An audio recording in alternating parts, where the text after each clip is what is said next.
নমস্কাৰ মৰমৰ ছাত্ৰ ছাত্ৰীসকল পুনৰবাৰ সকলোকে আমাৰ গেব এডুকেশ্যন চেনেলটোলৈ স্বাগতম জনাইছোঁ। আজি আমি আলোচনা কৰিম ক্লাছ 7ৰ ইংলিছ সাবজেক্টৰ লেসন নম্বৰ 5 দ্য ডেফোডিলছ এই কবিতাটিৰ সম্পূৰ্ণ প্ৰশ্ন উত্তৰসমূহ। গতিকে তোমালোকে ভিডিঅটো সম্পূৰ্ণকৈ শেষলৈকে চাই যাবা। এতিয়া চাওঁ আহা আমি কোৱেশ্চন আনসাৰসমূহ। প্ৰথমে আছে তোমালোকৰ ইয়াত এক্টিভিটিছত did you understand the theme of the poem. তোমালোকে পদ্যটোৰ বিষয়টো বুজি পাইছানে? Discuss with your teacher the following questions orally. তলত যিবিলাক প্ৰশ্ন দিয়া আছে সেই প্ৰশ্নসমূহ তোমালোকে টিচাৰৰ লগত আলোচনা কৰা। দেন তাৰপিছত right the answer in Euro exercise book. তোমালোকৰ নোটবুকত কুৱেশ্যন আনচাৰসমূহ কৰা। এতিয়া প্ৰথমটো দিছে ৰিড দ্য ফাৰ্ষ্ট ষ্টেঞ্জা। প্ৰথম ষ্টেঞ্জাটো পঢ়া, then find the answer to the following question. আৰু তোমালোকৰ কুৱেশ্যন আনচাৰসমূহ সম্পূৰ্ণ কৰা। With what does the William Wordsworth compare himself. এতিয়া কুৱেশ্যনটোত কৈছে উইলিয়াম ৱৰ্ডছৱৰ্থে নিজকে কিহৰ লগত তুলনা কৰিছে। এতিয়া এনচাৰত লিখিবা in the first stanza the poet William Wordsworth compared himself with the lonely cloud. কবিতাটোৰ প্ৰথম ষ্টেঞ্জাটোত কবি উইলিয়াম ৱৰ্ডছৱৰ্থে নিজকে অকলশৰীয়া ডাৱৰৰ লগত তুলনা কৰিছে। নম্বৰ বি কুৱেশ্যনটো চোৱা ৰিড দ্য ছেকেণ্ড ষ্টেঞ্জা। ইয়াত ছেকেণ্ড ষ্টেঞ্জাটো পঢ়িব কৈছে। Now find out the following with what Wordsworth compare daffodils. ইয়াত কৈছে ৱৰ্ডছৱৰ্থে ডেফোডিলবোৰক কিহৰ লগত তুলনা কৰিছে। এনচাৰটো লিখিবা in the second stanza Wordsworth compares the daffodils with the stars. দ্বিতীয় ষ্টেঞ্জাটোত ৱৰ্ডছৱৰ্থে ডেফোডিলবোৰক তৰাবোৰৰ সৈতে তুলনা কৰিছে। নম্বৰ চিটো চোৱা read and recite the third stanza. তৃতীয় ষ্টেঞ্জাটো পঢ়া আৰু আবৃত্তি কৰা বুলি কৈছে।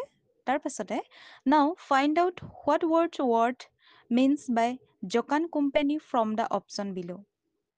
এতিয়া কৈছে যে ৱৰ্ডছৱৰ্থে জকান কোম্পানী মানে কি বুজাইছে। তলৰ উদাহৰণবোৰৰ পৰা লিখা। তলত কিছুমান উদাহৰণ দিয়া আছে আৰু আমি সেই উদাহৰণসমূহৰ পৰা লিখিব লাগে। ইয়াত দিছে অপশ্যন হেপী এণ্ড চিৰফুল। হেপী মানে হৈছে সুখী আৰু চিৰফুল মানে হৈছে খুব আনন্দিত বা প্ৰফুল্ল হোৱা।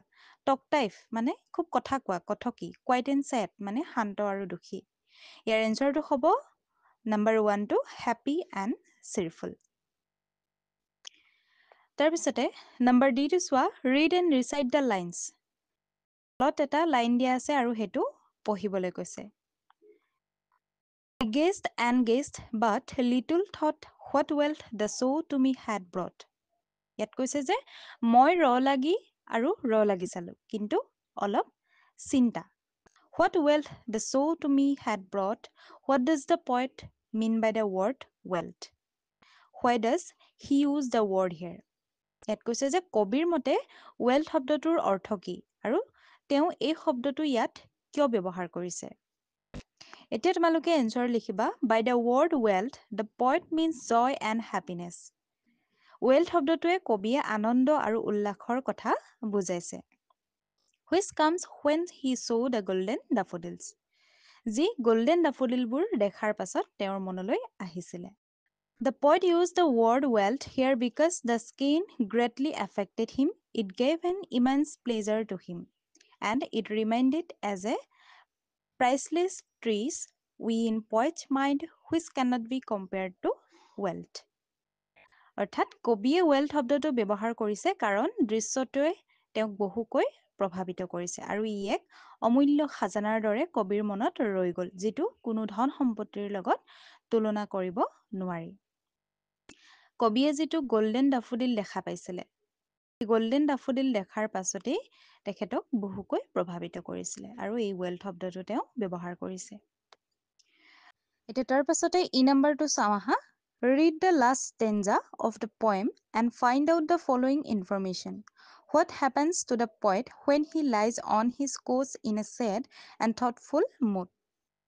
ইয়াত লাষ্ট ষ্টেঞ্জাটো পঢ়িবলৈ কৈছে কবিতাটোৰ আৰু কবিজনৰ কি হৈছিল যেতিয়া তেওঁ কোচত দুখত আৰু বিবেচনাশীল হৈ বাগৰি পৰিছিল। তেওঁ যেতিয়া শয্যাত আছিলে তেতিয়া তেওঁ দুখত আৰু বিবেচনাশীল হৈ বাগৰি পৰিছিলে। ইয়াৰ এনচাৰটো লিখিব লাগে when the poet is on his coach in a sad and thoughtful mood। যেতিয়া কবিজনে দুখ আৰু বিবেচনাশীলভাৱে কোচত বাগৰি পৰিছিলে he recalls the memory of the dancing daffodils which he captured earlier in his mind, and they takes away all his pain and replace his heart with pleasure.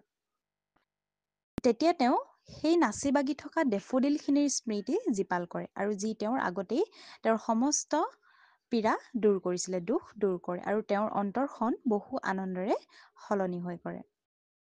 যেতিয়া তেওঁ সেই ডেফোডিলছ ফুলবিলাকৰ কথা ভাবে তেতিয়া তেওঁৰ মনটো একেবাৰে উৎফুল্লিত হৈ যায়। তাৰপিছতে 2 নম্বৰ কুৱেশ্যনটো চাওঁ আহা। Choose the correct option in each of the following question. তলৰ প্ৰশ্নকেইটাৰ শুদ্ধ উত্তৰটো বাছি উলিওৱা। এতিয়া আমি শুদ্ধ উত্তৰটো বাছি উলিয়াব লাগে। ইয়াত নাম্বাৰ এটোত দিছে দ্য পয়েট কম্পেয়াৰ্ছ হিমছেল্ফ টু, মানে কবিয়ে নিজকে তুলনা কৰিছে। ইয়াত অপশ্যন 4টা দিছে, সেইকেইটা হৈছে a piece of lonely cloud, a host of golden daffodils, a lake আৰু এনটো হৈছে দ্য ট্ৰিজ। ইয়াৰ এনচাৰটো হ'ব a piece of lonely cloud. কবিয়ে নিজকে অকলশৰীয়া এটুকুৰা ডাৱৰৰ লগত তুলনা কৰিছিলে। নাম্বাৰ বিটো চোৱা, হুৱাইল ৱাণ্ডাৰিং এলন দ্য পয়েট চ', মানে যাযাবৰৰ অকলশৰে ঘূৰি ফুৰোতে কবিয়ে দেখিলে। কি দেখিলে এতিয়া চাওঁ আহা। A crowd of people, clouds floating over vales and hills, a host of golden daffodils আৰু আনটো হৈছে এ লেক। ইয়াৰ এনচাৰটো হ'ব a host of golden daffodils. তেখেতে যাযাবৰ জীৱনৰ অকলশৰে ঘূৰি ফুৰোতে, যাযাবৰ লিখীয়া ঘূৰি ফুৰোতে তেখেতে গল্ডেন ডেফোডিলৰ এখন বাগিচা দেখিছিলে। এ হোষ্ট অফ গল্ডেন ডাফোডিলছ। নাম্বাৰ চিটো চোৱা, দ্য পয়েট কম্পেয়াৰ্ছ দ্য ডেফোডিলছ টু, মানে কবিয়ে ডেফোডিলখিনিক তুলনা কৰিছে। কিহৰ লগত তুলনা কৰিছিলে? ইয়াৰ এনচাৰটো হ'ব the stars in the Milky Way, মানে আকাশীগংগাত থকা তৰাবোৰৰ লগত ডেফোডিল ফুলখিনিক কবিয়ে তুলনা কৰিছিলে। এতিয়া নাম্বাৰ ডিটো চোৱা, the jocund company referred to is the company of, মানে জকান কোম্পানীয়ে কিহৰ কোম্পানীৰ কথা বুজাইছে? অপশ্যন দিয়া আছে, ইয়াৰ এনচাৰটো হ'ব the dancing daffodils and the waves the lake. এইটো নাচি থকা ডেফোডিলবোৰ আৰু বিলখনৰ ঢৌবোৰ বুলি কৈছে। এতিয়া নাম্বাৰ ইটো চোৱা, the inward I of the poet is the poet, মানে কবিৰ আন্তৰিক চকু কবিৰ। ইয়াতো অপশ্যন দিয়া আছে, আমি ইয়াৰ এনচাৰটো হ'ব ইমাজিনেশ্যন। এইটো হ'ব ইমাজিনেশ্যন, মানে হৈছে কল্পনা কৰা। এতিয়া নাম্বাৰ 3টো চোৱা, read the poem and match the following. কবিতাটো পঢ়া আৰু নিম্নলিখিত তলত দিয়াবিলাক মিলোৱা বুলি কৈছে। এতিয়া লিখিবা। এতিয়া প্ৰথমটো চাওঁ আহা। ইয়াত দিছে দ্য ৱেভছ, মানে হৈছে ঢৌ, পানীৰ ঢৌ। ইয়াৰ লগত মিলিব ডেন্স বিচাইড দ্য ডেফোডিলছ, ডেফোডিলবোৰৰ কাষত নাচি আছিলে, মানে পানীৰ ঢৌবিলাক নাচি আছিল। নেক্সটটো হৈছে দ্য পয়েট, ইয়াত হ'ব চ' এ হোষ্ট অফ গল্ডেন ডেফোডিলছ, কবিয়ে গল্ডেন ডেফোডিলৰ বাগিচা দেখিছিলে। নেক্সটটো হৈছে এ ক্লাউড, ইয়াত হ'ব floated over valleys and hills. Cloud মানে হৈছে ডাৱৰ, যি পাহাৰ আৰু পৰ্বতৰ ওপৰত ভাহি আছে। The daffodils stretch in a never ending line, ইয়াত দ্য ডেফোডিলছৰ লগত হ'ব কেতিয়াও শেষ নোহোৱা ৰেখাডালত বিয়পি আছে। নেক্সটটো হৈছে দ্য পয়েটছ হাৰ্ট, ইয়াৰ লগত হ'ব ফিল্ড উইথ প্লেজাৰ এণ্ড ডেন্সড, মানে দ্য পয়েটছ হাৰ্ট মানে হৈছে কবিৰ অন্তৰখন আনন্দেৰে ভৰি পৰে আৰু ডেফোডিলবোৰৰ লগত নাচি উঠে বুলি কৈছে। Filled with pleasure and dance with the daffodils. এতিয়া চাওঁ আহা 4 নম্বৰ কুৱেশ্যনটো। ইয়াত দিছে read the poem again and answer the following question. Read the poem again মানে পদ্যটো পুনৰ পঢ়া আৰু প্ৰশ্নসমূহৰ উত্তৰ দিয়া। তলত কিছুমান প্ৰশ্ন দিয়া আছে, আমি তাৰ এনচাৰ লিখিব লাগে। এতিয়া নাম্বাৰ এটো চোৱা, find a word in stanza that means to roam about, মানে প্ৰথম ষ্টেঞ্জাটোত, কবিতাটোৰ যিটো প্ৰথম লাইনকেইটা, সেই প্ৰথম ষ্টেঞ্জাটোত এটা শব্দ বিচৰা যিয়ে বুজাইছে যে ঘূৰি ফুৰিবলৈ বুজাইছে। ইয়াৰ তাৰ এনচাৰটো হ'ব ৱাণ্ডাৰ। ৱাণ্ডাৰ মানে হৈছে যাযাবৰ। নাম্বাৰ বিটো চোৱা, find out what O' E R means, how will you write the actual word O' and R. তুমি সঠিক শব্দটো কেনেদৰে লিখিবা বাছি উলিয়াবলৈ কৈছে। অ' আৰু আৰ মানে কিনো। ইয়াত লিখিব পাৰা উই উইল ৰাইট দ্য একচুৱেল মোৰ এজ অ'ভাৰ। অ'ভাৰ মানে হৈছে ওপৰত। আমি সঠিক শব্দটো এনেদৰে লিখিব পাৰোঁ, অ'ভাৰ। অ' ই আৰ, এইটো হৈছে আমি অ'ভাৰ লিখিব পাৰোঁ। নেক্সট হৈছে find a word in stanza 2 which means a lake. এতিয়া দ্বিতীয় ষ্টেঞ্জাটো তাত এটা শব্দ বিচাৰি উলিওৱা যিয়ে এখন বিল বুজায়। এ লেক মানে এখন বিলৰ কথা বুজায়। এইটো হৈছে এনচাৰটো লিখিবা বে, BAY, বে। নাম্বাৰ ডিটো চোৱা, what does the poet refer to when he says 10,000 saw' I. ইয়াত কৈছে যে যেতিয়া কবিয়ে 10,000 দেখিলোঁ মই, এনেদৰে কৈছিলে, তেওঁ কি বুজাব বিচাৰিছিলে। এনচাৰ লিখিবা the poet referred that he saw' 10,000 daffodils at a glance. কবিয়ে এপলকতে 10,000 ডেফোডিল দেখা পালে বুলি উল্লেখ কৰিছিলে। নাম্বাৰ ইটো চোৱা, হোৱাট ইজ স্প্ৰাইটলি ডেন্স, মানে স্প্ৰাইটলি ডেন্স বুলিলে কি বুজা। এতিয়া এনচাৰত লিখিবা sprightly dance means dancing lively with full of energy. Here the daffodils are dancing with joy and happiness. Sprightly dance মানে হৈছে একদম মন প্ৰাণ খুলি নচা। ইয়াত কবিতাটোত কোৱা হৈছিল যে ডেফোডিলবিলাকে আনন্দ আৰু উল্লাসেৰে নাচি আছে, তেতিয়া এই স্প্ৰাইটলি ডেন্স শব্দটো ব্যৱহাৰ কৰা হৈছিলে। নাম্বাৰ এফটো চোৱা, give another word is for glee and jocund. ইয়াত কৈছে যে গ্লি আৰু জকান এই শব্দকেইটাৰ প্ৰতিটোৰে এটা বেলেগ বেলেগ শব্দ লিখা। এতিয়া গ্লিত লিখিব পাৰা জয় আৰু জকাণ্ডত লিখিব পাৰা চিৰফুল। নাম্বাৰ জিটো চোৱা, what is outdid in outdid the sparkling wave, মানে outdid the sparkling waves. Outdid মানে কি বুজাইছে। ইয়াত এনচাৰত লিখিবা outdid means the daffodils are looking more beautiful than the sparking wave. Outdid means the daffodils are looking more beautiful than the sparking waves মানে হৈছে ডেফোডিলখিনি জিলিকি থকা ঢৌবোৰতকৈও ধুনীয়া দেখে। নাম্বাৰ এইচটো চোৱা, give the opposite of the following word. তলৰ শব্দকেইটাৰ বিপৰীত শব্দ লিখা বুলি কৈছে। এতিয়া প্ৰথমটো আছে ভেকেণ্ট। ভেকেণ্ট মানে হৈছে খালী হৈ থকা। ইয়াত হ'ব ফুল, ফুল মানে হৈছে ভৰি থকা। প্লেজাৰ, প্লেজাৰ মানে হৈছে আনন্দ, আৰু ইয়াৰ অপজিটটো হ'ব পেইন, পেইন মানে দুখ। তাৰপিছত আছে ব্লিছ, ব্লিছ, ব্লিজৰ অপজিট ৱৰ্ড হ'ব মাইজাৰী। নেক্সটতে 5 নম্বৰটোত চোৱা, a beautiful poem is mean to be recite listen the teacher reading to you the following pairs of words from the poem. ইয়াত কৈছে যে এটা ধুনীয়া কবিতা আবৃত্তি কৰিবলৈ ভাল হয় তলত দিয়া শব্দসমূহ পদ্যটোৰ হৈ যি তোমালোকৰ শিক্ষকে পঢ়ি দিব তোমালোকে শুনি যাবা। ইয়াত কৈছে যে then repeat the word after the teacher at practise the pronunciation of each word this will help you recite the poem. আৰু তাৰপিছত শিক্ষকৰ লগে লগে তোমালোকেও কৈ যাবা আৰু শব্দবোৰৰ উচ্চাৰণসমূহ ক'বলৈ চেষ্টা কৰিবা। আৰু এই পদ্ধতিটোৱে তোমালোকক পদ্যটো আবৃত্তি কৰাত সহায় কৰিব বুলি কোৱা হৈছে। ইয়াতে আছে ৱণ্ডাৰ্ড আৰু ব্ৰিজ, আনটো হৈছে ব্ৰিজ। প্ৰথমটো হৈছে ৱণ্ডাৰ্ড, এইটো হৈছে ফুৰা বুজাইছে, আৰু নেক্সটটো হৈছে ৱণ্ডাৰ্ড, এইটো হৈছে আশ্চৰ্যজনক বুজায়। নেক্সটটো হৈছে ব্ৰিজ, ব্ৰিজ মানে হৈছে মৃদু বতাহজাকক বুজায়, আৰু আনটো ব্ৰিজ, ব্ৰিজ মানে হৈছে দলং। নেক্সটটো হৈছে চাইন, চাইন মানে হৈছে জিলিকি থকা বা জিলিকা। নেক্সটটো হৈছে চাইন, চাইনটো হৈছে এইটো এটা সংকেত বুজায়। নেক্সটটো হৈছে ষ্ট্ৰেচ, এইটো হৈছে বহুৱা, আৰু নেক্সটটো হৈছে ষ্ট্ৰেচড, এইটো হৈছে জোৰ দিয়া। ডে, ডে মানে সিহঁত, আৰু ডে মানে হৈছে দিন। শ্ব', শ্ব' মানে হৈছে এটা শ্ব' হৈছে প্ৰদৰ্শন, আৰু আনটো শ্ব' হৈছে ৰোৱা। ফ্লেছ, ফ্লেছ মানে হৈছে পলক, আৰু ইটো ফ্লেছ হৈছে মাংস। হাৰ্ট, হাৰ্ট মানে হৈছে এটা অন্তৰ, আৰু আনটো হাৰ্ট হৈছে আঘাত কৰা বুজায়। এতিয়া 6 নম্বৰটো চোৱা, let's us go back to the poem once more and note the following. কি কৈছে, আহা আমি পুনৰ পদ্যটোৰ ফালে যাওঁ আৰু তলত দিয়াখিনি মনত ৰাখোঁ বুলি কৈছে। এইখিনি ইয়াত দিছে the first line 11 of the poem এণ্ডছ with cloud, মানে প্ৰথম শাৰী 11 পদ্যটোৰ সমাপ্ত হৈছে ক্লাউড শব্দটোৰে। ঠিক তেনেকৈ ইয়াৰ তলত দিছে note that cloud and crowd are a pair of rhyming word. কৈছে যে ক্লাউড আৰু ক্ৰাউড হৈছে এক ৰাইমিং ৱৰ্ড। এতিয়া চাওঁ আহা আমি কবিতাটোত থকা ৰাইমিং ৱৰ্ডসমূহ।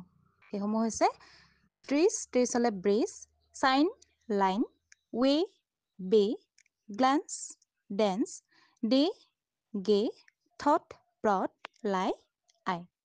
এইসমূহ তাৰপিছতে কুৱেশ্যনটো দিছে choose from the box the word rhyming with the underline word complete the sentence. ইয়াত বাকচত কেইটামান শব্দ দিয়া আছে বাকচত দি থোৱা শব্দবোৰৰ পৰা আমি ৰাইমিং উলিওৱা আৰু ৰেখা টানি থোৱা শব্দকেইটাৰ লগত বাক্যকেইটা সম্পূৰ্ণ কৰিবলৈ কৈছে মানে ড্ৰেছত থকা কেইটা আমি সম্পূৰ্ণ কৰিব লাগে ইয়াৰ প্ৰথমটো আছে the sun is shining and the girl is dressed ইয়াত হ'ব dancing অৰ্থাৎ সূৰ্যটো জিলিকি আছে আৰু ছোৱালীজনীয়ে নাচি আছে 2 নম্বৰটো চোৱা the forest is full of green trees and the flowers are dancing in the cool dress ইয়াত হ'ব cool breeze 3 নম্বৰটো চোৱা on the top of the bare hill I stand mute and dress ইয়াত হ'ব still next to চোৱা don't spoil my dress by being so rude ইয়াত হ'ব mood এতিয়া চাওঁ আহা তাৰ পিছৰ প্ৰশ্নটো 7 নম্বৰ কুৱেশ্যনটো ইয়াত আছে rewrite the following poetic lines in everyday English ইয়াত কৈছে যে দৈনিক ইংৰাজী লিখাৰ দৰে তলত দিয়া বাক্যকেইটা পুনৰ লিখা ইয়াত ফাৰ্ষ্টটো দিছে 10,000 saw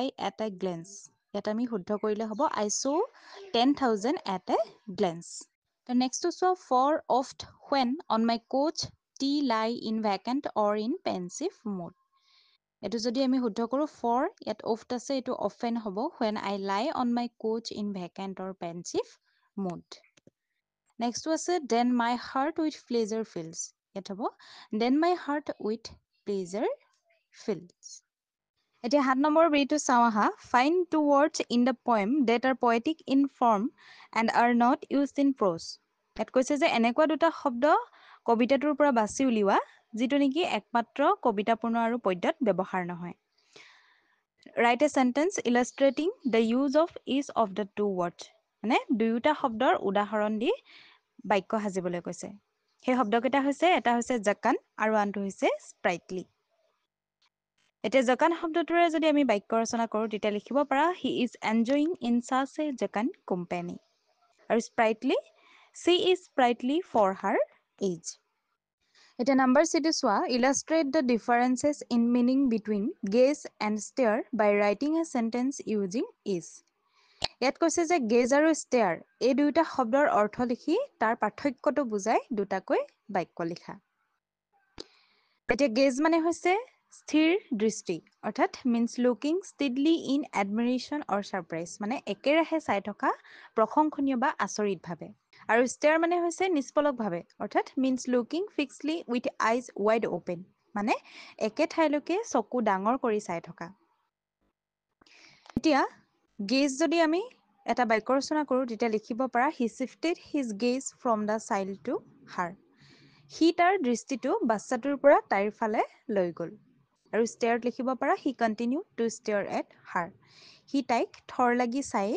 থাকিলে এটা নাম্বাৰ 8 টো চোৱা note that one word in each of the following lines is wrong মন কৰিবা যে নিম্নলিখিত প্ৰতিটো শাৰীত এটা শব্দ ভুল কৈ আছে rewrite with extract below by replacing the wrong word with the correct word of the poem কৈছে যে কবিতাটোৰ সঠিক শব্দৰ হৈতে ভুল শব্দটো সলনি কৰি তলৰ খালি ঠাইসমূহ পুনৰ লিখা এটা ফাৰ্ষ্টটো দিছে the trees beside them danced but they outdid the twinkling waves in glee a cloud could not but be gay কৈছে যে কাখৰ গছবোৰে নাচিছিলে কিন্তু সিহঁতে আনন্দত টিপটিপিয়া ঢৌবোৰ বাহিৰলৈ উলিয়াইছিল এটা ডাৱৰ সহকামী নহব নোৱাৰিলে এথব এতিয়া প্ৰথম বাক্যটো যদি আমি শুদ্ধকৈ লিখো তেতিয়া হ'ব the waves beside them danced but they outdid the sparkling waves in glee আৰু তাৰ পাছতে আছে a cloud could not but the gay হেতুত হ'ব a poet could not but be gay আকৌ নেক্সটত দিছে in such a joyous company ইয়াত হ'ব in such a jocund company next হৈছে I gazed and gazed but also thought what wealth the sight to me had brought এটাত হ'ব I gazed and gazed but little thought what wealth the show to me had brought এতিয়া next question টো চাওঁ আহা ইয়াত দিছে let's learn from grammar আমি অলপ grammar শিকোৱা আহা বুলি কৈছে ইয়াত দিছে here are some lines that tell us what the poet said he was doing in the poem ইয়াত দিয়া বাক্যকেইটাই কবিয়ে পদ্যটোত কি কৰি আছিলে তাকে কৈছে working with your partner তোমালোকৰ বন্ধুসকলৰ হৈতে কৰা বুলি কৈছে fill in the blank spaces with the correct form of the word শব্দকেইটা সম্পূৰ্ণ কৰি খালী ঠাই আমি পূৰ কৰিব লাগে এটা প্ৰথমটো চোৱা One day the poet William Wordsworth was wandering alone along a lake All at once he dressed see ইয়াত see আছে ইয়াত হ'ব past tense so a host of golden daffodils The daffodils are ইয়াত হ'ব dancing in the breeze Next আছে the poet dress compare ইয়াত হ'ব compared Next খালি ঠাইটো চোৱা they dress stretch ইয়াত হ'ব stretchত stretch ইয়াত তোমালোকে ed লগাই দিলেই হৈ যাব তাৰ পিছত আছে he dress notice ইয়াত হ'ব noticed আৰু নেক্সটতে হ'ব that waves of the lake were also ইয়াত আছে dance এটোটো dancing হ'ব তাৰ পিছতে he dress enjoy ইয়াত হ'ব enjoyed আৰু নেক্সট খালি ঠাইটো চোৱা when the poet often recall ইয়াত হ'ব recalled ed লগ খাব আৰু his heart filled with joy and ইয়াত হ'ব began ছাত্ৰ ছাত্ৰীসকল এইখিনিয়ে আছিল আজিৰ তোমালোকৰ প্ৰশ্ন উত্তৰসমূহ যদি ভিডিঅটো ভাল পালা তেন্তে ভিডিঅটো লাইক কৰিবা কমেন্ট কৰিবা আৰু এনে ধৰণৰ ভিডিঅসমূহ পাই থাকিবলৈ আমাৰ চেনেলটো সাবস্ক্ৰাইব কৰি থবা ধন্যবাদ